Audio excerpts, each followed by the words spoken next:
Hello, today I'm going to be doing the facilitation for Chapter 3, Communication Principles for Group Members.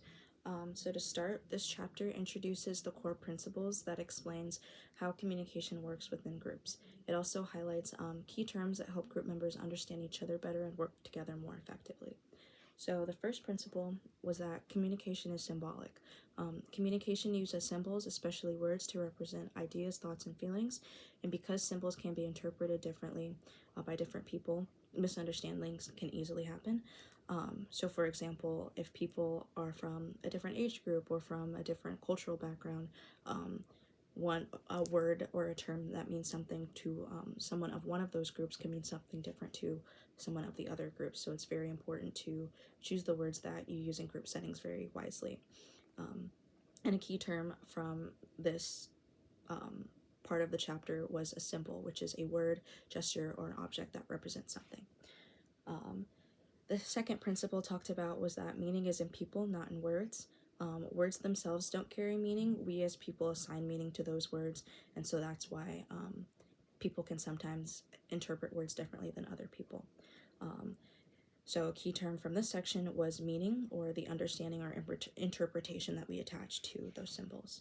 The third principle is that communication is transactional.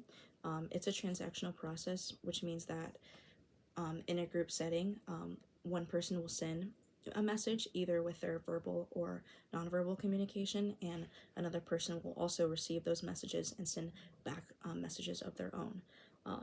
So the key term from this section was transactional, which is a process where all participants influence each other simultaneously. So if I'm sending out messages to other group members, they'll be sending out messages to me, and that will go back and forth, and that's how communication becomes effective. The next principle talked about is how communication is contextual. Communication is affected by the situation that people are in. So that includes like the physical setting, the history of the group, like the group's purpose, and whatever social or cultural environment the group takes place in.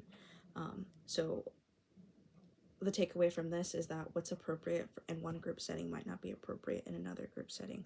So what's appropriate to say and do in a friend group or at a school club might not be appropriate in a work group where you're trying to complete a project, or in an academic group like our group.